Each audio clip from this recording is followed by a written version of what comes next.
This video I'm going to use to show you 3 ways in which we can sharpen just a specific area of a photograph. Now, this photograph was taken by one of the members of my camera club.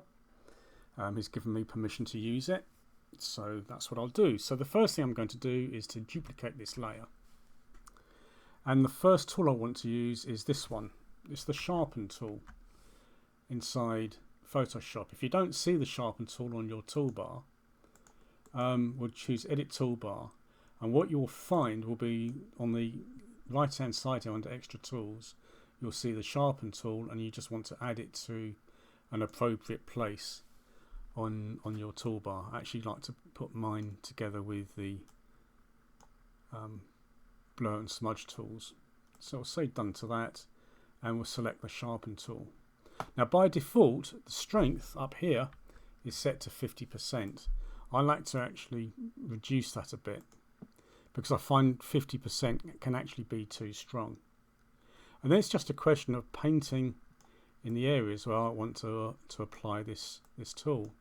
Now, note that this tool is additive, so if you keep painting over the same area, it keeps adding sharpness to the image. This is why I like to actually reduce the strength a little bit.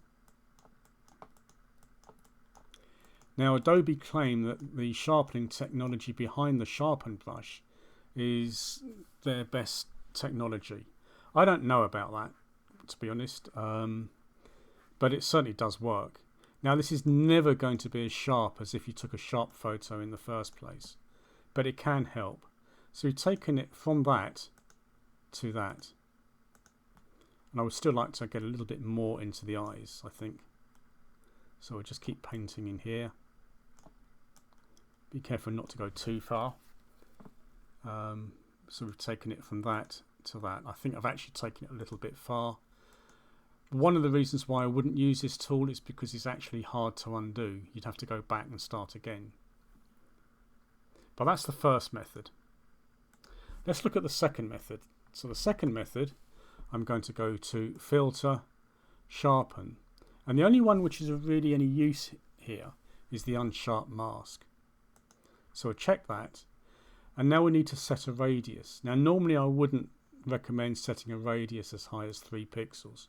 Normally you'd be around sort of the 1 pixel area. But because the eyes and the forehead are so sharp, I'm going to push the radius up quite a little bit, up to maybe 3 pixels, something like that. What I'm looking at is in this preview here, I don't really want to be on the nose. I want to look at the eye. You can see the eyes, is never going to be tack sharp, but we can get it better from where we were. We'll say OK to that, and that has applied some sharpening to the photo. The problem is, of course, that it's actually sharpened everything in there, and that's not what I want. So I'm going to add a black mask to this. We can do this by holding down the Alt key and clicking on the mask button, which is down here at the bottom of the layers palette, or we can go to Layer, Layer Mask, Hide All. And then we'll select the brush with the white brush, and we'll set the flow down. We can then just start painting back over the areas that we actually want it sharpened.